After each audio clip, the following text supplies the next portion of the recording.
originally known as Terminus, the end of the line for the railroad. They drove the 0-mile post into the ground, and ground zero in college football is here. Inside the Hyatt Regency is quiet. That's where the Dogs are, awaiting their first championship shot in 37 years. The Alabama bus is on autopilot. Third straight year has taken the Crimson Tide to the national championship game. You go aboard this bus, and there is the seat, the one beside the window with the greatest view, where Nick Saban will sit to lead his team in search of his 6th national championship and 5th with the Tide. Alabama will be dressed in white. They've worn the road uniforms the last 2 times. They've won the national championship. And in their home state, a mere 70 miles away from their campus, the Dogs will wear those silver breeches and hunker down in the red and black and try to give this generation something to cheer about on a championship level. Mercedes-Benz Stadium, the anticipation is already rolling on a championship Monday. ESPN College Game Day.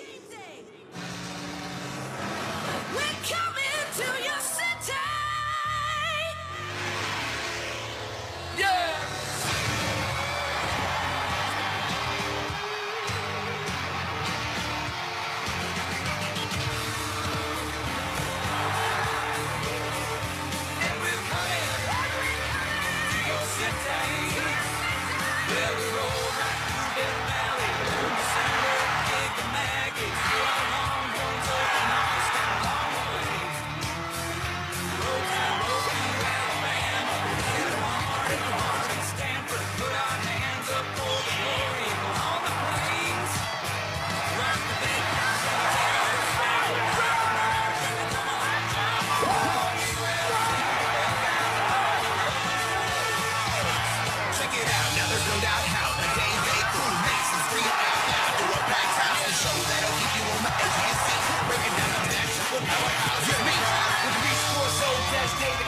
You know ESPN is putting in that work. Like for the goal, get ready to play.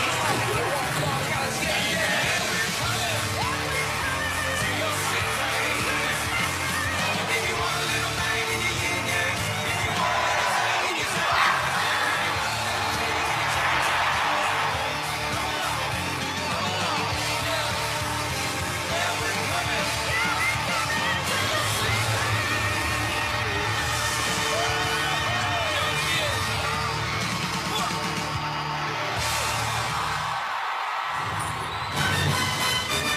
College Game Day, live from Atlanta, Georgia, site of the 2018 College Football National Championship, is built by the Home Depot, proud sponsor of college football's premier pregame show. Virgin City of Atlanta has been host of many championships. Mercedes-Benz Stadium, brand new, capacity of 73,000.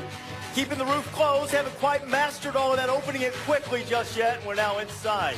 5 hours away from the start of the national championship clash between Georgia and Alabama, SEC foes, but not necessarily teams that play very often. When they have, it has been memorable. Kickoff will come about 8:17 Eastern Time. That's 7:17 the Central Time Zone in Alabama. Hey, how about that? B1G did make the championship after all. Big Ten officiating crew will work the game tonight. And the national anthem will be performed by the Zach Brown Band. You got to know your audience, dog. Yeah. Are you there? Very true. Oh, you Georgia Bulldogs hunkering down. Georgia has been a generation. It's been Herschel Walker era since they played for a championship. Glad to have you with us, Rece Davis, Desmond Howard, 3-time Georgia All-American David Pollock is here, and Joseph Scott Galloway as well. I didn't get the memo for the suits. Is that it's gonna get left out? Everybody can't pull off blue like this. Y'all look good. Y'all look good. I'll give you that. Electric blue. Good point. And you know, there's a feeling of electricity in this crowd around us here at International Plaza, Desmond, and it sort of happens when you have a program that has had some high moments in its history, but it's been a while. A lot of excitement here for the red and black. Very excited crew. And I tell you what, before the season started, I thought Georgia would be pretty good. I mean, in our preview show, I picked them to win the SEC. I thought the defense would be one of the best in the country, and then they had the running backs coming back. But I never anticipated that Jacob Eason will go down, and then Jake Fromm, a true freshman, will come and just lead this team the way he has. A lot of poise, a lot of confidence. He got a little swagger by him, too. I really do like this Bulldogs team. I knew they would be good, but not this good. Well, I don't think a lot of people thought they'd be good this early. And, again, Kirby Smart took over a couple years ago and talked about changing the culture. And Mark Richt, obviously a long-tenured coach. Some people weren't happy with that decision. Those people behind us that weren't happy, they're pretty happy with that decision now because they're in a national title in 2 years. And listen, this is what we dreamed about, man. All of us that played college football, all of us that played high school football, middle school football, you dreamed about playing for the Big Daddy right here. And for that to come true, man, it's just so awesome for these kids. And the development of Jake Fromm, just not the fact that he's here and just not the fact that Jordan's here, but Jake Fromm during the season went through games where he's thrown the ball 13 times. You know, there were some single-digit throw games in there. You're sitting there wondering, how's this young quarterback get ready for where Georgia wants to go if they're not letting him make throws in games? And so he goes to the Rose Bowl and with the big lights and makes throws with Baker Mayfield and the Heisman Trophy on the other side of the field. He takes his team down to tie the football game. That's big time. I can't wait to see where this young quarterback goes. Win or lose this game, he has a chance to be a big time. And to piggyback on what David said, this is their Super Bowl. This is as big as it gets. This is the top of the mountain. Forget being tired. Come on, please. Forget travel. Please, what? There are parallels, really, and there's so many parallels between this Georgia program and what happened at Alabama. In Alabama's second season, they played in Atlanta in the SEC championship game against the national and conference behemoth in Florida. They lost that one, came back, got them the next year. You get the feeling that this is first of many significant clashes that we're going to see between the Crimson Tide and the Bulldogs. As Joey alluded to, that performance in the Rose Bowl was something memorable for Georgia down in the annals of history. But Sony Michel, who got 500 carries since his freshman year without losing a fumble, scoop score by Stephen Parker, but his running mate Nick Chubb sends us into overtime. Lorenzo Carter had never blocked a field goal in his life. It chose the right time. That was good. And he was a savage. And so was Michelle. Redemption was sweet. And in double overtime, Georgia traveling 2,200 miles across the continent to lift the Rose Bowl trophy. Kirby Smart celebrating with a ton of dogs who made that pilgrimage all the way across to see them make it to this national championship game. Maria Taylor's with us now. Maria's been with the Georgia Bulldogs all week. Georgia, what's going on with Georgia today, Maria? Well, Rece, I asked Kirby Smart, what was the first word that came to his mind when he woke up this morning? And his simple answer was execution, but not just physically when they step on the field, mentally. And he said he's been preparing his team all week long for Alabama and telling them that you're not playing against the history of this. What the two teams did last night, they both went to the same movie complex, Atlantic Station, right out here, part of Atlanta, separated by 10 minutes, probably for the good of all. This morning, Tide players able to sleep in a little bit later. Breakfast was at 10:30, and after that, a little bit of a game day ritual, a couple of laps outside around the hotel, just to get out in the cold air and get the blood flowing. As for what the team will do just before it boards the buses, one of its last drills that it goes through, something called a chair drill, where chairs in a ballroom are set out in different formations and lineups so that players can look at them, read them, recognize them, and know what their cues and plays are. Talking to Coach Saban, he said the mental preparation literally goes on right up until the teams board the bus. That'll be at 5:50 for the short ride over, Rece. And Tom, mental preparation is going to be really interesting in this game, really as it always is. But when you consider the familiarity both sides have, you can't just start and stop with Kirby Smart being on Nick's staff. A couple of years ago, Jeremy Pruitt, the Alabama defensive coordinator, was the defensive coordinator at Georgia. There are several staffers who've been on other sides. Mel Tucker was an assistant at Alabama. Can you fall into a trap of outthinking yourself and say, well, I think he's going to do that, so I'm going to do this because I think he's thinking that? I'm trying to follow your thinking. That's exactly. Well, crystallize my thoughts eloquently. I think when you prepare for a bowl game and you have this much time, you're already trying to break tendency anyways. You're trying to find, in all this time, they didn't prepare, Georgia and Alabama didn't just prepare for Clemson and Oklahoma. They prepared for each other, too, and find ways to do things differently. Here's the thing. They've sat in on the meetings, guys. Yeah. They understand what they want to do against certain coverage. They understand what they do well, what they don't do well. There's so much carryover, except for the offensive coordinators on both sides. So somebody's got to break a little bit of tendency, take some chances. That's why we've seen some of that in bowl games. I think that's what's going to be the key. I mean, which team is going to take a risk? Which team can force the other team to take a risk? you look at these two teams, they're almost mirror images of each other. Both love to run the ball. Alabama's 10th in the nation in rushing offense. Georgia's 8th in the nation in rushing offense. But Alabama's #1 in the country in total defense and against the run. But it's a matter of who's going to force whose hand. Do you want to see Hurst make a play with his arm, or do you want to see Fromm try to come out there and beat you with his arm? Both teams are going to try to load up the box, stop the run, and then make the quarterback make a throw. If you're a fan of old school football, if you like physical downhill running, who doesn't smack you in the mouth, Rece is more of a.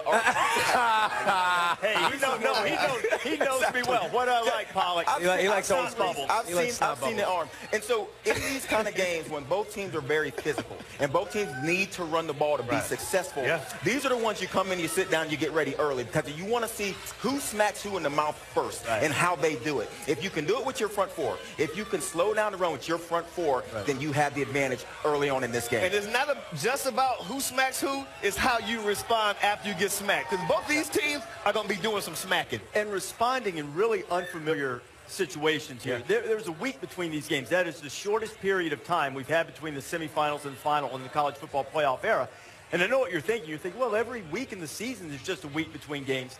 This is a little bit different because you lost pretty much 2 full days at home as you would from a normal road game because of obligations here in Atlanta. Georgia did some travel back and forth to Athens after doing their media day obligations. The Bear, Chris Felica's over here. I'm not going to make Bear make his pick on the board yet. But right now that number's gotten to Alabama -4. Had some trends in the championship game with the Dogs. No, we have. Since 98, when the championship game era came about, the first BCS championship game, championship games, college football final semifinal games, 27 games. Only twice has the underdog covered and not won outright. 13 times they've won outright. 12 times the favorite has won and covered. Only twice has the underdog covered and not won. Clemson a couple of years ago, Auburn in 2013. So the trends say either favorite will win big or the underdog will win the game outright. I like that. That was a great job. I got to try to write that down. That's a lot of information. I just thought he didn't give you any insight into what he's picking, but he gave you some great historical facts. I need the clip notes of that one. Wait a minute. Yeah. That's what we do here, kid. Apparently, I was not prepared. I started off on track, and then I needed basically the favorite wins or the underdog covers. Right. I mean, if I know, wins. I don't know. Simple, right, Bear? And I'm not trying to read the Bear's mind. If I know the Bear, that Bear sticker's just trying to leap at that G right now. He's going to grow legs. He doesn't like dogs. Bear doesn't like underdogs. Favorites always win. The favorites never lose. Favorites win all the time. Bear, why is Jordan even going to show up? I don't know. I don't know. Yeah. It's close. It's not a flight. It's an easy drive. Yeah. They want to come back, get the memory of the SEC championship game, maybe. Absolutely. Take a picture. Look at this tremendous crowd behind us. Over to the side, maybe our director Rodney will get a shot at this. But there are people leaping off tall stuff into a bouncy house right there, trying to burn off some energy before this national championship meeting between the Crimson Tide and the Bulldogs. Inside College Game Day, it's the ultimate prize in sports. We find out why raising the trophy represents a frozen moment in time. Nick Saban and Kirby Smart. Opponents tonight. Chris Fowler visited with both of them yesterday, and they talked about their time as teammates on the basketball court. When we played basketball, we were always on the same team. Word is you were the Globetrotters and the other team was the Washington Generals. They weren't really allowed to win. Is that fair? No, they were allowed to win, but didn't happen very often. Didn't happen much in football either. Now they go head-to-head.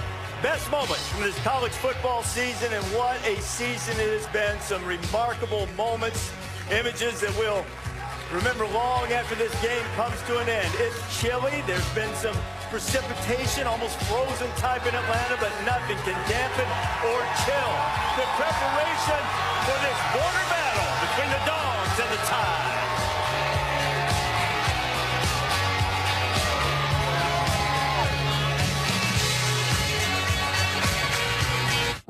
Comes with a entertainment and sports your way from AT&T. College Game Day is built by the Home Depot. More saving, more doing. And in part by Campbell's Chunky Mac Soup. We'll fill in while you fill up.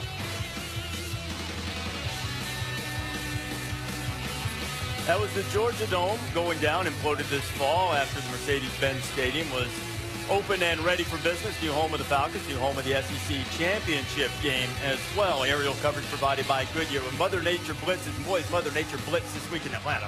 You'll need the very best traction on and off the field. You'll need weather-ready Goodyear, more driven. You know, Alabama and Georgia combined for 17 appearances in the SEC Championship game in 26 years, but they played each other just once. Didn't even happen this year. But Gene Wojciechowski tells us how the SEC chant enthralled and enraged.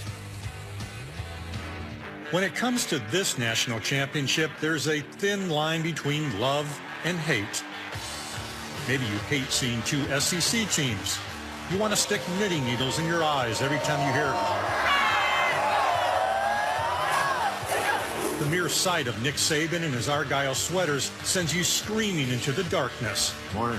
But cross the line into love, and you'll see not two SEC teams, but the two best teams, the best players, the best storylines. Saban against Smart, strength against strength. Turning and chucking to the end zone. A true freshman And it's caught, touchdown.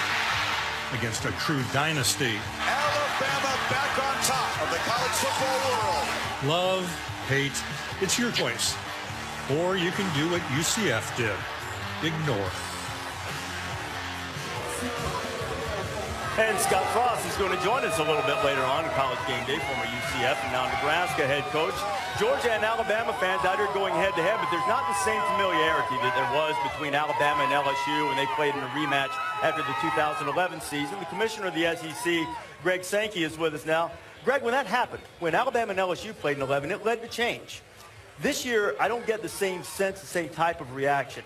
Why is it healthy for college football, in your judgment, to have two teams from the same conference playing for the championship? Well, I think, first of all, that change that came about that brought us to the CFP really began back in 2004 when Auburn was left out of the BCS after an undefeated season. And that was a 10-year evolution.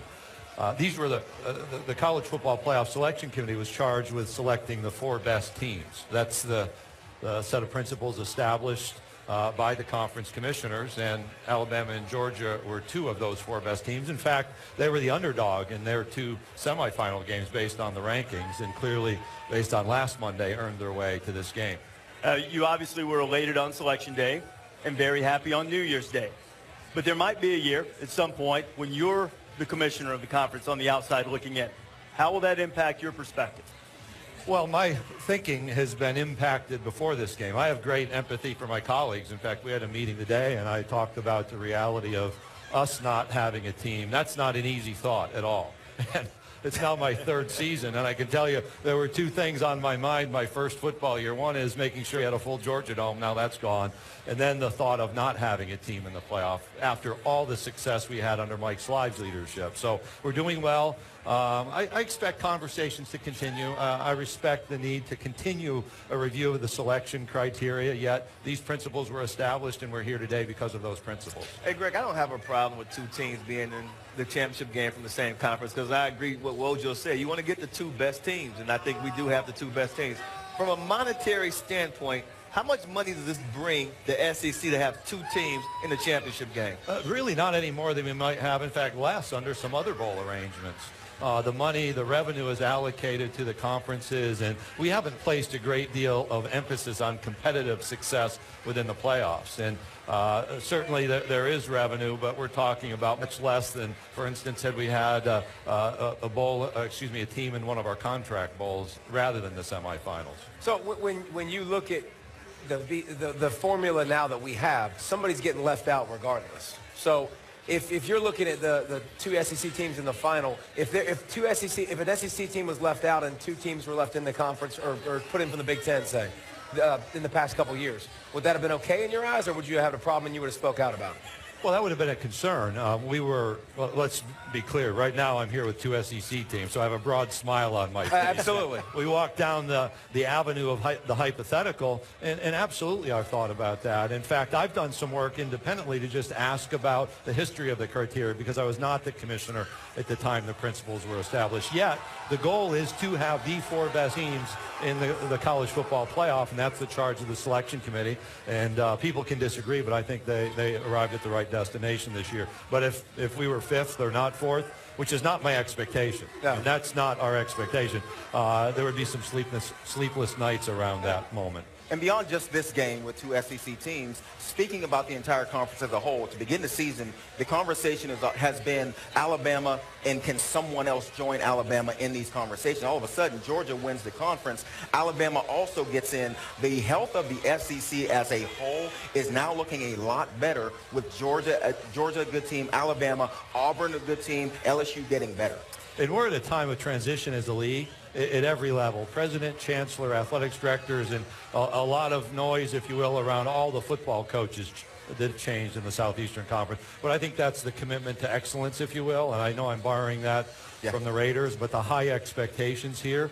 Certainly there are rewards that come with coaching in this league. Financially is one, but those expectations are very high, and I think you have seen our conference turn a corner as we've gone through some of that transition, that Kirby's establishing a program. Dan moved down to Florida. Jeremy's going to finish today and head up to Knoxville. And I think you look at like Mark Stoops and Will Muschamp and Derek Mason on the East, which has been the division criticized. They've had to continue a building process, and I think are doing that, and doing that pretty well, quite frankly. All right, so you're sitting in the stadium tonight, watching the game. Where's the rooting interest lie? And how do you how do you become Switzerland?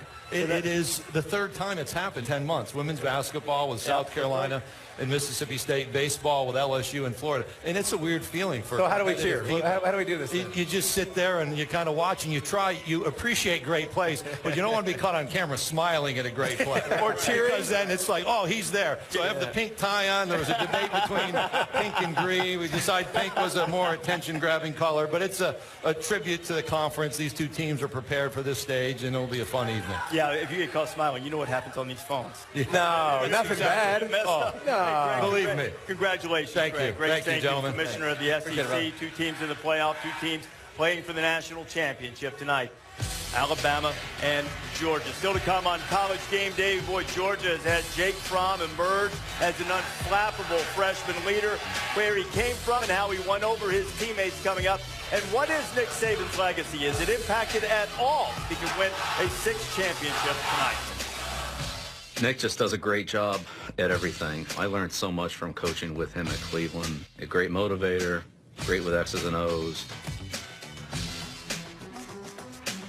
Look at Nick with the orange sweater and the white hoodie. Going Argyle these days. Tonight after Georgia and Alabama, Sports Center with Scott Van Pelt. Complete post-game coverage from the national championship game. All that and much more, including a look at the NFL playoffs with SVP.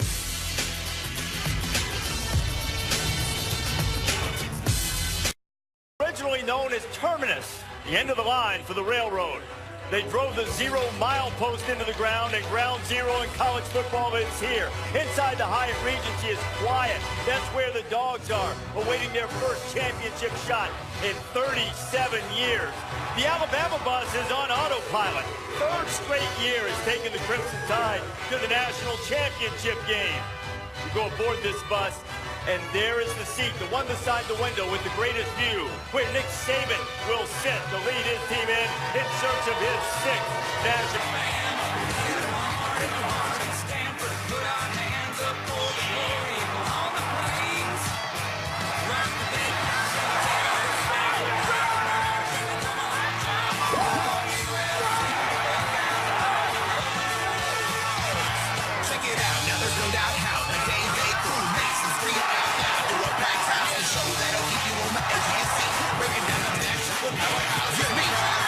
Corso, Desmond, Kirk, you know ESPN is putting in that work. Like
College Game Day, live. Championship and fifth with the Tide. Alabama will be dressed in white. They've worn the road uniforms the last 2 times. They've won the national championship. And in their home state, a mere 70 miles away from their campus, the Dogs will wear those silver breeches and hunker down in the red and black and try to give this generation something to cheer about on a championship level. Mercedes-Benz Stadium, the anticipation is already rolling on a championship Monday.